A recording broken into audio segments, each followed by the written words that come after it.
এক নাস্তিক এসে বলল, এক ইসলামিক স্কলারকে বলল যে তো আপনি আমার দুইটা প্রশ্নের উত্তর দিতে পারলে আমি ইসলাম গ্রহণ করব। বলল কি?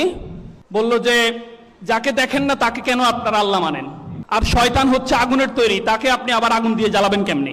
যৌক্তিক প্রশ্ন, রাইট? এখন ইসলামিক স্কলারের অবস্থা তো খারাপ, নাকি উত্তর দিতে পারবে না। উনি বলল সত্যি তো, আমি দুটো প্রশ্নের উত্তর দিলে আপনি ইসলাম গ্রহণ করবেন? বলছে হ্যাঁ গ্রহণ করবো। বললো আচ্ছা ঠিক আছে, ওকে আমি দেবো একটু পরে আপনাকে। উনি একটা ইট নিয়ে আসছে, ইট খুঁজে নিয়ে এসে ওনাকে দিছে একটা মায়ের দেওয়ার পর বলছে এই যে বলছি না আপনাদের আল্লাহ নিয়ে, আপনারা ধর্ম বিশ্বাস দিয়ে কথা বললে আপনারা হচ্ছেন জঙ্গি হয়ে যান, আপনারা মারেন শুধু, আপনারা তো যুক্তি দিয়ে পারেন না। উনি বললো যে আপনাকে মারছি আমি? কোথায় মারছি? বলছে এই যে আমার জায়গায় মারছেন।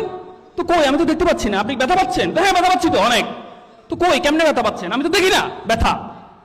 বলছে ব্যথা দেখা যায় নাকি? ব্যথা তো অনুভব করা যায়। তাই নাকি? ব্যথা অনুভব করা যায়? তার মানে ব্যথা অনুভব করলে আমি বিশ্বাস করি যে আপনার ব্যথার অনুভব হচ্ছে, তো তাহলে তো আল্লাহকে দেখা যায় না, তো দেখা না গেলে আমি বিশ্বাস করতে পারবো না, এটা তো কোনো কথা হইতে পারে না। পরে বললো যে ভাই আপনি আমাকে ইট দিয়ে মারছেন। বললো যে ইট দিয়ে মারছি, অসুবিধা করতে? ইট দিয়ে মারলে তো তোমার ব্যথা লাগার কথা না, কারণ ইট তো মাটির তৈরি, তুমিও মাটির তৈরি, মাটি দিয়ে মাটিকে মারলে ব্যথা কেন লাগবে? তার মানে কথার মধ্যে কি থাকতে হবে? যুক্তি থাকতে হবে। তাইলে ওই নাস্তিক কিন্তু তখন পরাজিত হয়েছে কিসের কারণে? যুক্তির কারণে।